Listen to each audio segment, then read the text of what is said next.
know who not to be kind to. Even if you were raised to be kind to everyone at a certain age, your time, your energy, and your peace are no longer things to be handed out freely to anyone who wants a piece of them. The older you get, the more you realize that kindness is not always a gift. It can be a trap. There are people out there who thrive on your generosity, your patience, your silence, and the longer you let them in, the more they take. In this video, we're going to talk about 5 types of people you should stop being kind to in old age. These aren't strangers or distant acquaintances. These are people who often sit closest to you, family, neighbors, even old friends. But if you're not careful, their patterns of behavior can drain you in ways you don't even see coming. By the end of this video, you'll know exactly who to watch out for, why their presence wears you down, and how to protect your emotional health without guilt or apology. Because your later years aren't for fixing people, they're for protecting what's left of your peace. Let's get started. Number 1. The constant taker.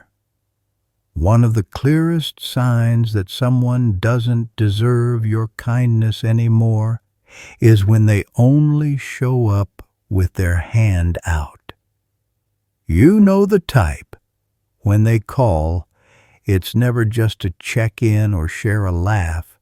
It's to ask for something, a favor, a ride alone, your time. And they always seem to need it. Now think about someone like Gloria, 71, who's always been the go-to for everyone in her family. Need a last-minute babysitter? Call Gloria. Need someone to watch her dog during vacation? Gloria won't say no. But over time, she began to realize something. When her own birthday came around, the phone stayed quiet. When she was sick for a week, no one dropped off soup or even sent a message. That's when it hit her. The relationships weren't mutual. She was the giver, always, and the giving never came back. There's a strange guilt we carry when we consider pulling back from people like this, especially if they're family. We tell ourselves that being needed is a good thing, that saying no is selfish, that maybe next time they'll notice how much we do. But here's the truth. If someone only values you when you're useful, then they don't really value you at all. You're not a person to them. You're a service.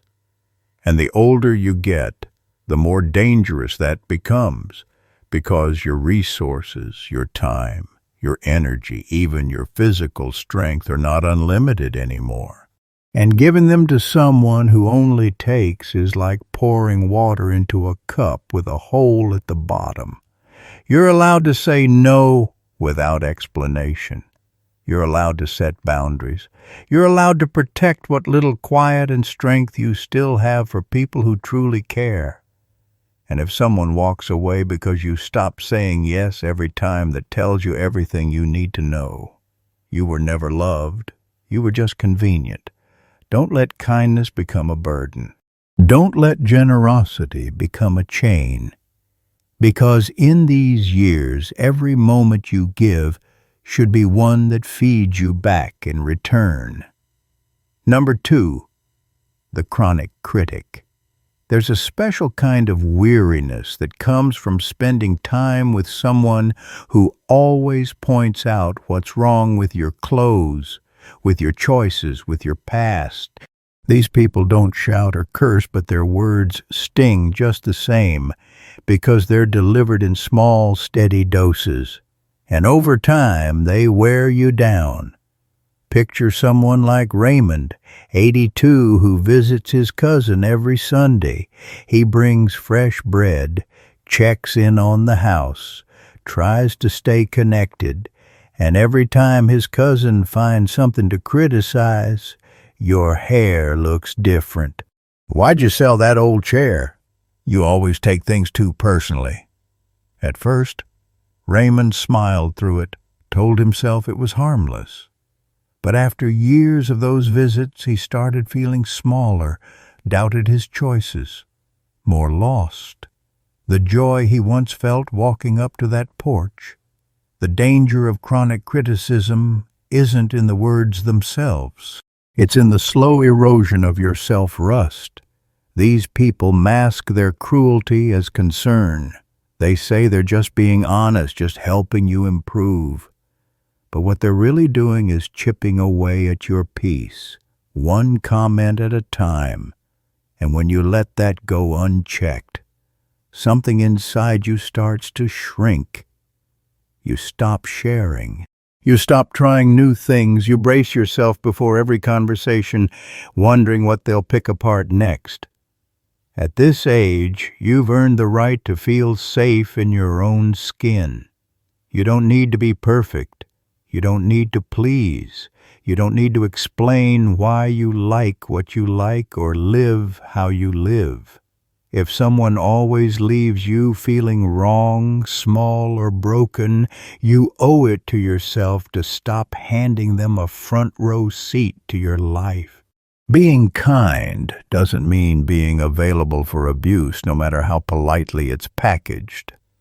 And sometimes the most loving thing you can do for yourself is to step back and say, I'm done letting you rewrite my story in your voice. If you're still watching this video and finding these insights valuable, please comment number 2 below to let me know you're here. And if you haven't subscribed yet, I recommend you subscribe and turn on the bell so you don't miss any videos. Your support helps us continue creating good content to inform and inspire you. Now let's move forward. Number 3, the guilt tripper. There's a heavy weight that comes from being around someone who knows how to twist every situation to make you feel like the villain. They don't yell. They don't argue. They simply look at you a certain way. Drop a few carefully chosen words and suddenly you're questioning whether you've done enough, whether you're good enough, whether you've failed them somehow. These are the guilt trippers, and they can be some of the most draining people to keep in your life, especially as you grow older. Take Margaret, 79, who lives on her own and tries to stay involved in her extended family's lives. Her niece only calls when she needs a favor, and when Margaret says no, even gently she gets silence, or worse, comments like, I guess I just thought family would be there for me. Margaret isn't saying no out of spite. She's tired. She's protecting her time. But guilt doesn't care. It sneaks in and sits beside her all evening, whispering that maybe she really is being selfish.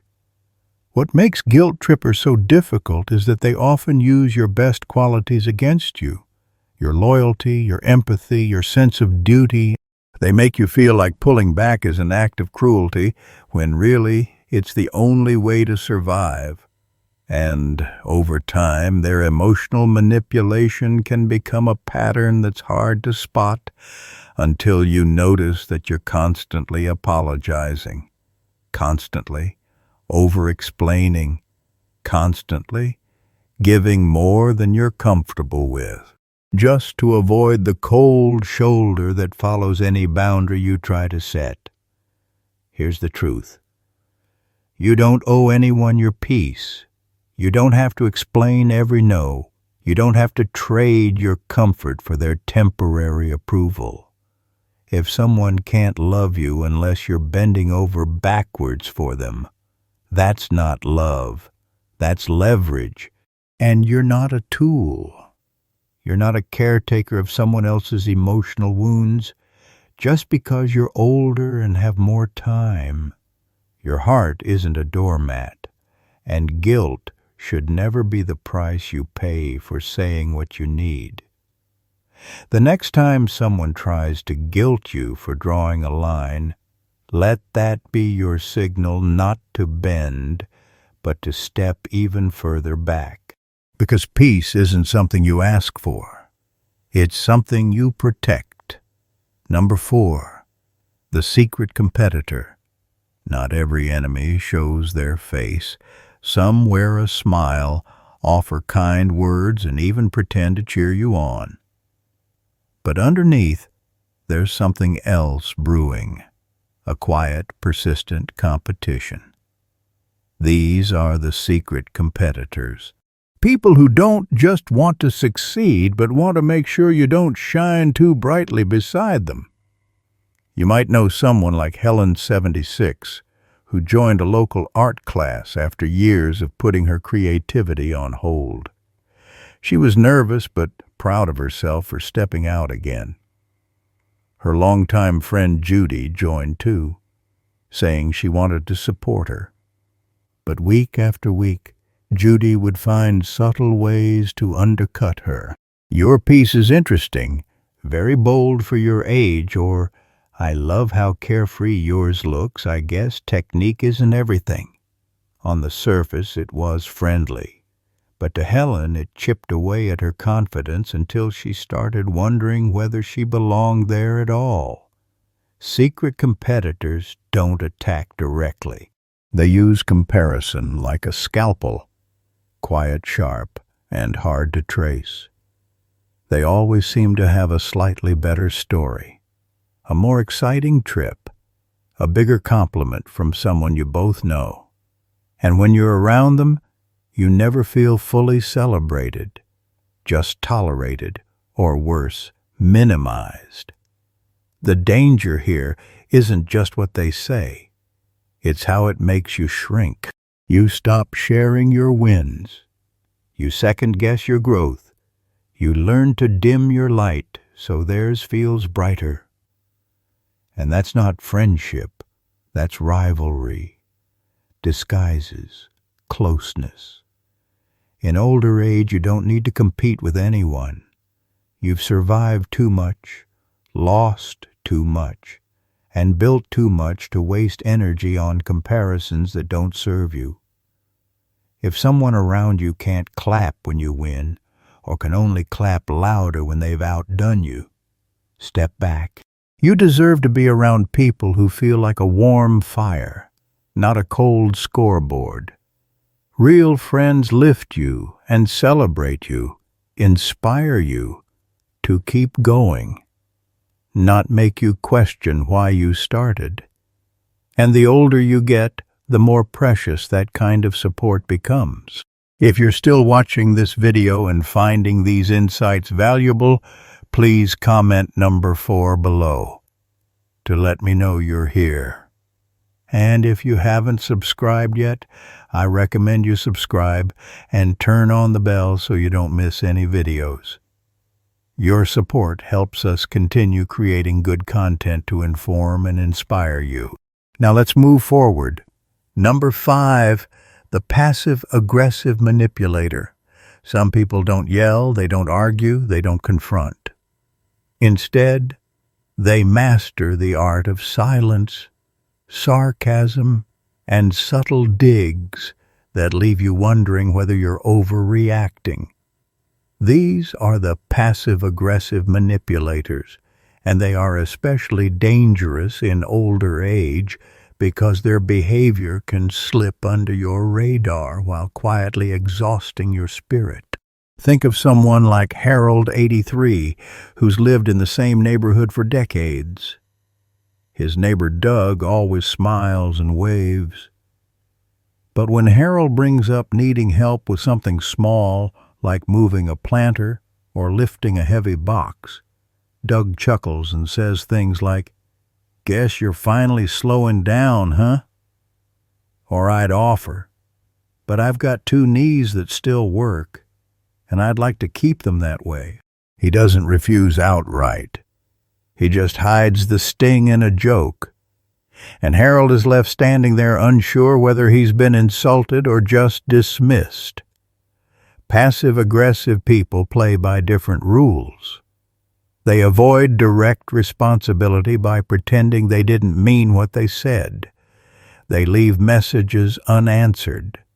They cancel plans without explanation. And then if you bring it up, they flip the script, accusing you of being sensitive, dramatic, or difficult. Over time, this wears you down. You start walking on eggshells, trying to avoid setting them off. You tell yourself it's not worth the fuss. But it is. Because the longer you stay in that dynamic, the more you start silencing your own needs just to keep the peace that never really existed in the first place. At this stage in life, peace isn't a luxury. It's a requirement. And anyone who disrupts it with emotional games is not someone you need to keep close. You don't have to respond to every slight. You don't have to teach them how to treat you. You simply step back, make space, and reclaim the quiet they kept stirring up. Because the truth is, a smile without sincerity is just a mask, and you've lived too long to keep accepting counterfeit kindness. Let your final chapters be filled with people who mean what they say and say what they mean. Anything less is noise, and you deserve better. Farton, final thoughts. Now that you've heard about these 5 types of people, take a moment to check in with yourself. Are any of them sitting too close in your life? Are you offering your time, your patience, or your energy to people who only tear down, only twist your good intentions into obligations? The truth is, the older you get, the more valuable your peace becomes. You've carried people, you've forgiven more than you should have. You've kept silent to avoid stirring up conflict, but you don't have to keep doing that. Not anymore. These years aren't about enduring toxic patterns. They're about clearing them out. You have the right to protect your space. You have the right to choose who gets access to your heart, your time, your living room, and your phone. Being kind doesn't mean being available to people who leave you drained. It doesn't mean putting their comfort above your sanity. It means choosing compassion with boundaries, warmth with wisdom. And if that means walking away from someone who's been in your life for years, so be it. Sometimes the greatest act of kindness is the one you give yourself by finally saying enough. So if any part of today's message spoke to you, don't let it slip away. Reflect on it and write it down. Make the choice to stop handing out pieces of yourself to people who never give anything back. Because your later years aren't just about surviving. They're about healing, growing, and surrounding yourself with people who truly see you. And that starts with letting go of those who never did. Thank you for joining us today. We'd love to hear from you. Leave a comment below and share one thing you learned today and how you plan to use it in your life. Your thoughts are important to us, so don't hesitate to share them. Reading your comments gives us great motivation and encouragement. If you enjoyed this video and found it helpful, please like, subscribe, and share. Your support helps us continue creating good content to inform and inspire you. Thanks for watching, and we look forward to seeing you in the next video.